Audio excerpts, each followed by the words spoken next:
नमस्कार दोस्तों, मैं हूं एस्ट्रोलॉजर मीनाक्षी और आज के इस वीडियो में बहुत बहुत स्वागत करती हूं आप सभी वृषभ राशि वाले लोगों का।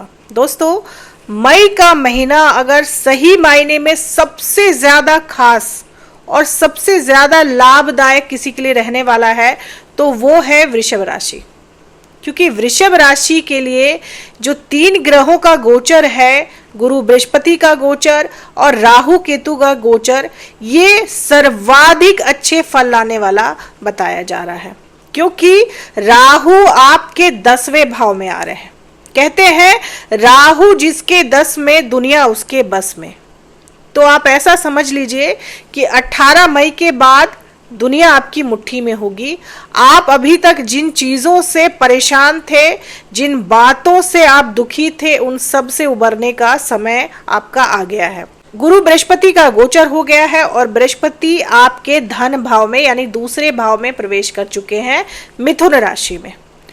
राहु 18 मई को आपके 10वें भाव में यानी कि कुंभ राशि में प्रवेश करेंगे और केतु आपके 4थे भाव में सिंह राशि में प्रवेश करेंगे। सूर्य अभी आपके पहले भाव में है, 15 मई से सूर्य आपके पहले भाव में है और शनि आपके 11वें भाव में है। बहुत ही अच्छी परिस्थिति, मैं कह सकती हूँ इतनी अच्छी परिस्थिति शायद ही आपको फिर कभी देखने को मिले। सूर्य आपके पहले भाव में है, पहले भाव में सूर्य उच्च के होते हैं काल पुरुष की कुंडली में। बृहस्पति आपके दूसरे भाव में यानी धन भाव में है। धन भाव में बृहस्पति बहुत ही अच्छे फल देते हैं। राहु आपके 10वें भाव में रहेंगे, राहु 10वें भाव में और खासकर कुंभ राशि में, जो कि राहु की अपनी ही राशि कही जाती है। अगर राहु यहाँ पर हो तो आपको आपके करियर में वो हासिल हो सकता है जिसके आप सपने देखा करते थे। शनि 11वें भाव के मालिक माने जाते हैं काल पुरुष की कुंडली में और अभी वो आपके 11वें भाव में ही विराजमान है। तो ये जो परिस्थितियां हैं ये राजयोग से कम नहीं है। केतु आपके 4थे भाव में है जो थोड़ी सी समस्या ला सकती है आपके जीवन में, जिसके बारे में मैं बताऊंगी। इन सभी समीकरणों को मिलाकर अगर देखा जाए तो ये जो समय है ये आपके राजयोग की शुरुआत का कहा जा सकता है। दोस्तों, बृहस्पति दूसरे भाव में आपके धन को बढ़ाने का काम करेंगे। बृहस्पति वृद्धि देते हैं, बृहस्पति बढ़ा देते हैं, चीजों को एक्सपैंड कर देते हैं, उसको शुभ बना देते हैं। तो आपके पास धन आएगा, पैसा आएगा, इसकी पूरी संभावना है। दोस्तों, राहु का जो गोचर हो रहा है आपके 10वें भाव में, राहु की ये परिस्थिति बहुत ही अच्छी है। नौकरी में आपको वो मिल सकता है जो कल्पना से परे है। आप कोई बड़ा पद हासिल कर सकते हैं, कोई बहुत बड़ा पद हासिल कर सकते हैं, क्योंकि राहु 10वें भाव में करियर के लिए बहुत ही अच्छे होते हैं।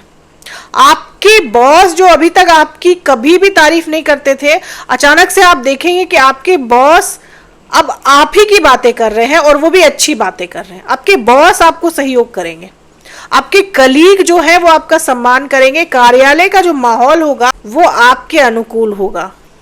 आप जो भी काम करेंगे वो इतना स्मार्टली करेंगे कि लोग जो हैं वो आश्चर्यचकित रह जाएंगे कि इस काम को आपने किया कैसे। स्मार्ट वर्कर हो जाएंगे आप, नई नई चीजें इनोवेट करेंगे, प्रभावशाली हो जाएंगे। राहु 10वें भाव में करियर के लिए बहुत अच्छे हैं। प्रमोशन का अगर आप वेट कर रहे हैं तो आपको प्रमोशन मिलना तय है, ये बात आप मेरी मान के चलिए। अच्छी इंक्रीमेंट, बहुत अच्छी इंक्रीमेंट मिल सकती है आपको। अगर आप किसी पद के लिए तैयारी कर रहे हैं, एग्जाम दे रहे हैं, आप स्टूडेंट हैं, तो आपको वो पद मिल जाए, इसकी भी संभावना बढ़ा देते हैं राहुदेव। और खासकर तब जब शनि आपके 11वें भाव में, शनि आपके डिजायर्स के पूरे करने के भाव में है और शनि 11वें भाव में जितने अच्छे होते हैं शायद ही किसी भाव में अच्छे होते हैं। दोस्तों, 11वें भाव में शनि जब आपको देते हैं तो ठोस देते हैं, वो चीजें फिर आपसे कोई भी नहीं छीन सकता। तो शनि और राहु की ये जो परिस्थिति है 10वें और 11वें भाव में, ये आपकी लंबित इच्छाओं को पूरा करेगी, आपके डिजायर्स को पूरा करेगी। आपके जॉब से रिलेटेड, आपके नौकरी से रिलेटेड, आपके बिजनेस में आप अचानक से उछाल देखेंगे। अभी तक आपका बिजनेस मंदा चल रहा था, प्रॉफिट नहीं हो रहा था, तो अब आप मान के चलिए कि 18 मई के बाद आपको प्रॉफिट ही प्रॉफिट होने वाला है। आप जिस चीज में हाथ डालेंगे, हम कह सकते हैं कि अगर आप कोयले को छुएंगे तो वो सोना हो जाएगा। आप जहां भी इन्वेस्टमेंट करेंगे आपको फायदा ही फायदा होगा, क्योंकि 11वें भाव में शनि है। हाँ, यहाँ पर ध्यान आपको ये रखना है दोस्तों कि जुए सट्टे से आपको बचकर रहना, किसी भी गलत कार्य से बच के रहना, क्योंकि शनि है। शनि आपको सही तरीके से बहुत ज्यादा देते हैं, मेहनत से जो आपको मिलता है वो इतना मिलता है कि सफिशिएंट होता है। लेकिन अगर आप किसी गलत तरीके से, शॉर्टकट तरीके से चाह रहे हैं कि आपको सक्सेस मिले, आपके पास पैसा आ जाए, तो वो यहां पर नहीं होगा। आपकी मेहनत का 4 गुना फल आपको मिल सकता है, शॉर्टकट तरीके से आपको यहां पर शनि कुछ भी नहीं देंगे। हाँ, राहु आपको दे सकते हैं आपके कार्य क्षेत्र में। आप काम 10% करेंगे, आपको रिजल्ट 100% मिलेगा, क्योंकि 10वें भाव में राहु कुछ ऐसे ही परिणाम देते हैं। लेकिन बिजनेस के क्षेत्र में शनि आपको लाभ जरूर देंगे, लेकिन सही तरीके से। गलत तरीके से अगर आप काम करेंगे तो आपको फिर उसके उल्टे रिजल्ट भी देखने को मिल सकते हैं। दोस्तों, केतु जब 4th हाउस में होते हैं, केतु जब 4थे भाव में हो, और खासकर जब सूर्य की राशि में हो, तो केतु यहाँ पर दिक्कतें खड़ी करते हैं। आपकी माता की सेहत बहुत ज्यादा खराब रह सकती है, माता की सेहत को लेकर आप चिंतित रह सकते हैं। केतु आपके 4थे भाव में आएंगे तो आपके ट्रांसफर के योग बना देंगे, आपको आपके घर से दूर ले जाएंगे। आप अभी जहां हैं वहां से आपका स्थान परिवर्तन हो सकता है, रीलोकेशन हो सकता है। आपके ट्रांसफर के प्रबल योग बना देते हैं केतु जब 4थे भाव में आते हैं। तो 4थे भाव में केतु आपके प्रॉपर्टी से रिलेटेड डिस्प्यूट को बढ़ा देते हैं। आपके भाइयों से प्रॉपर्टी को लेकर आपका कोई डिस्प्यूट हो सकता है, आपके ननिहाल में किसी तरह का कोई डिस्प्यूट हो सकता है। इसकी संभावना केतु 4थे भाव में बढ़ा देते हैं। दोस्तों, बृहस्पति की दृष्टि आपके 6ठे भाव पर पड़ेगी तो आपके कर्जे खत्म हो सकते हैं, क्योंकि बृहस्पति की दृष्टि शुभ होती है। बृहस्पति की दृष्टि आपके 8वें भाव पर पड़ेगी तो आपके पास आकस्मिक धन आ सकता है, अचानक से पैसा आ सकता है आपके पास कहीं से। आप रिसर्च के फील्ड में जा सकते हैं, अगर आप पढ़ाई करते हैं तो आप रिसर्च की फील्ड से जुड़ सकते हैं। आप खनिज के काम में जुड़ सकते हैं, आप अंडरग्राउंड चीजों से जुड़कर व्यापार कर सकते हैं, जैसे कि पेट्रोलियम हो गया, खनिज हो गया, क्योंकि बृहस्पति की दृष्टि आपके अष्टम में पड़ेगी और बृहस्पति धन भाव में बैठे हुए हैं। तो आपको अंडरग्राउंड चीजों से फायदा दिलाएंगे, पेट्रोलियम से, खनिज वगैरह से आपको फायदा हो सकता है, वहां से पैसा आ सकता है आपके पास, अगर आप बिजनेस करते हैं तो भी, या फिर आपकी जॉब लग सकती है इन सभी फील्ड में। बृहस्पति की 9वीं दृष्टि आपके 10वें भाव पर पड़ेगी, यानी राहु पर पड़ेगी, तो ये दृष्टि भी बहुत अच्छी है। बृहस्पति आपको एक्सपोनेंशियल ग्रोथ देंगे, राहु आपको ग्रोथ देंगे, बृहस्पति आपको एक्सपोनेंशियल ग्रोथ देंगे, यानी एक के बाद एक तरक्की की सीढ़ियां आप चढ़ते जाएंगे। दोस्तों, मंगल आपके 3रे भाव में नीच के हैं, तो भाई बहनों से आपका झगड़ा हो सकता है, खासकर छोटे भाई बहनों से। जैसा मैंने बताया, प्रॉपर्टी को लेकर डिस्प्यूट आपका हो सकता है, इसकी पूरी संभावना है। दोस्तों, सूर्य आपके 1ले भाव में है। सूर्य 1ले भाव में आपके मान सम्मान प्रतिष्ठा को कई गुना बढ़ा देते हैं।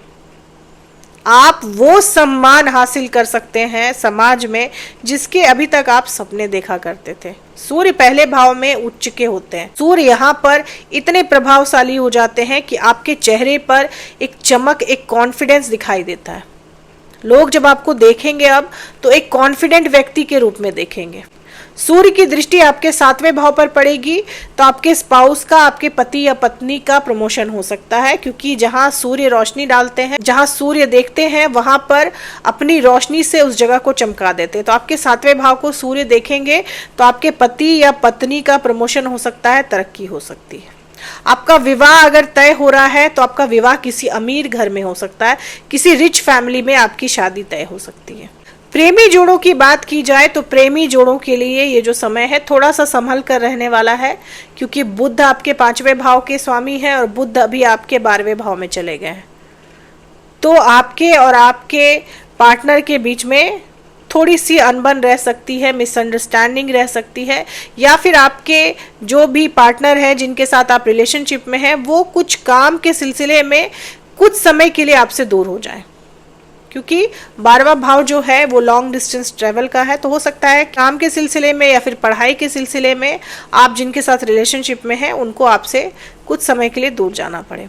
तो दोस्तों, ये थी मेरी एनालिसिस वृषभ राशि वाले लोगों के लिए। उम्मीद करती हूँ कि वीडियो से आप लोगों को हेल्प मिली होगी। अगर वीडियो से हेल्प मिली हो तो चैनल को सब्सक्राइब करें, लाइक करें, शेयर करें, कमेंट करें और बेल आइकन जरूर दबा दें दोस्तों। तब तक के लिए जय माता दी, जय श्री राम।